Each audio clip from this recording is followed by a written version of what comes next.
everybody, and welcome to Meals with Melissa. I apologize for the delay. I'm having some serious technical difficulties with my new tripod, so it's kind of at an odd angle, but I literally can't make it work.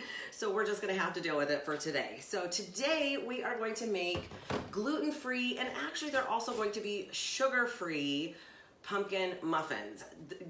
Believe it or not, they were great. We're also gonna throw some chocolate chips in there, sugar-free, and they taste great. They're super, super simple. There are a few ingredients, but it really doesn't take long to make them. So here we go. And again, I apologize for the angle of my stinking. I miss my old tripod so much. It was so easy. So this has just been kind of, it's a little bit of a nightmare to try and deal with, but we're getting there. Okay, so super, super simple. So I'm just going to go ahead and spray just some pan spray for my muffin tin. This should make about 8 to 10, depending on how full you make them. They're definitely not a normal muffin. So just keep that in mind that, you know, when you start to eat healthier and you start to try to find different ways to make things that still taste good, but of course they're not going to be the same texture as what you get from your local bakery, because of course they're using all kinds of processed ingredients. So it might be a little different, and it might take you a little bit of time to get used to it, but it's not as hard as you think. So what we're going to do today is we're going to start with a little bit of pumpkin puree. I grabbed organic. It really honestly doesn't matter unless that's something that you really focus on.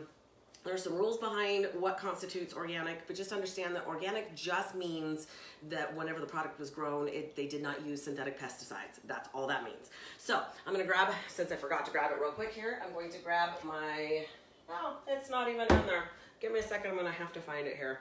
A little craziness at my house this week. So, all right, I've got my measuring cup ready to go. So I'm gonna do a half a cup of pumpkin puree and put it in a bowl. Now you can use a stand mixer if you choose to. I don't think I really need it for this. I did make a batch last night, so I'll be able to tell you and show you what that ends up looking like. Now I did preheat my oven to 375 degrees.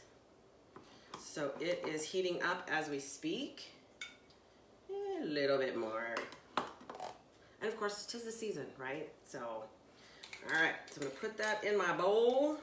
And to that, I'm gonna add a half a cup of almond milk. Now we use unsweetened at my house, and we always have some on hand because that is predominantly what we use for creamer in our coffee, and it works. I've always been lactose intolerant, so I've never really been into using regular milk, but when we do, we actually use whole milk because it's less processed. But for the most part, we use unsweetened almond milk in my household, depending on what we're trying to make. So I'm going to add a half a cup of that to my mix. There we go. And by the way, I did test these out on my family, so got some tips for you in just a minute here. All right, to that I'm also going to add 2 eggs. Now I get all of my eggs locally when possible from some different farmers or my son who has chickens as well. So I'm gonna add 2 eggs. There we go. Okay, now to that I'm gonna add 2 tablespoons. Now the original initial recipe calls for maple syrup. So what I did, I have 2 options for that. Usually I tend to use something called stevia glycerite. It's a thicker sugar substitute. I like stevia. I'm not a big fan of sucralose, partially because even though it says it's non-nutritive, it does raise blood sugar. It's a derivative of sugar, so of course it's going to raise blood sugar.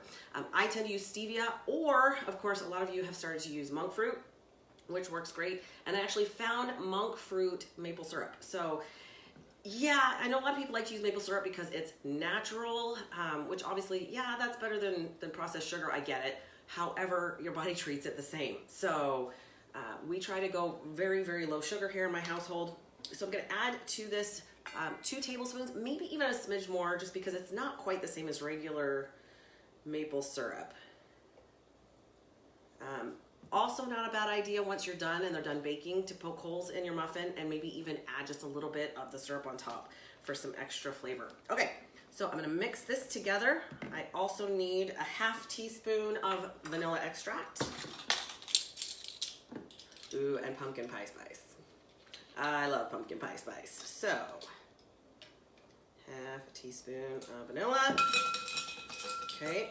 I'm going to also do a half a teaspoon of the pumpkin pie spice, which you should be able to find this time of year.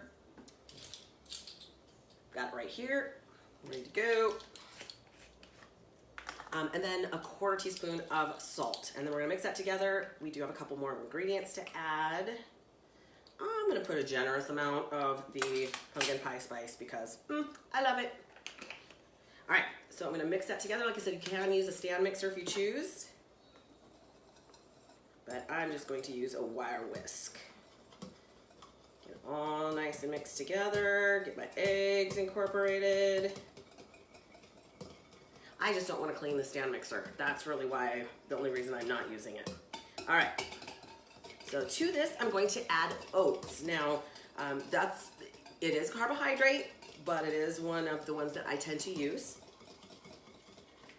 Of course, I try to stay away from things that immediately turn to sugar in my bloodstream. So we do use rolled oats in my household. Okay, so to this, I'm going to add 1 cup of oats. Let me get my measuring cup. 1 cup of oats. Oh yeah.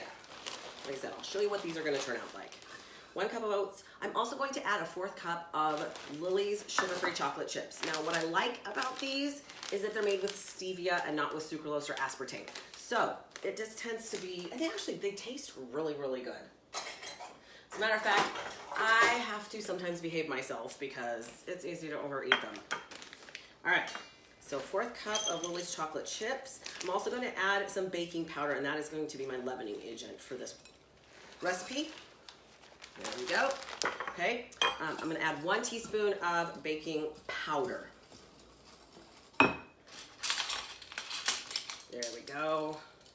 I like them. These are kind of fun. They're very bright and easy to use. All right, so I'm going to add my leavening agent, and then I'm just going to make sure that I do a really good job of mixing that up. I want to make sure that that gets incorporated well so that it's not clumpy. Because of course, we want all the muffins to rise, not just some. All right, super, super simple. So that is all the ingredients you're gonna mix. Like I said, I'm gonna go ahead and spray my pan. And then I'm gonna cook it into my 375 oven, which I've already preheated, for 18 to 20 minutes. Now, here's how they're going to turn out. Now, they're gonna be a little more dense than a regular muffin because, again, they're not gonna be exactly like a normal muffin, but they actually taste really, really good. Now, tips from my family. So Aspen says that if you poke it and use a little bit of, say, one of your like Tarani's sugar-free flavorings, put a little bit in there, it actually gives it a little punch. Or, like I said, you could also use a little bit of the sugar-free syrup, just to give it an extra, just a little bit of flavoring. You can taste the spices coming through and the pumpkin, but it is a little subtle, I would say would be the right word. So you can try some different things to punch up that flavor just a little bit and make them taste really good. And then just keep them in the fridge until you're ready to eat them. Have some for breakfast.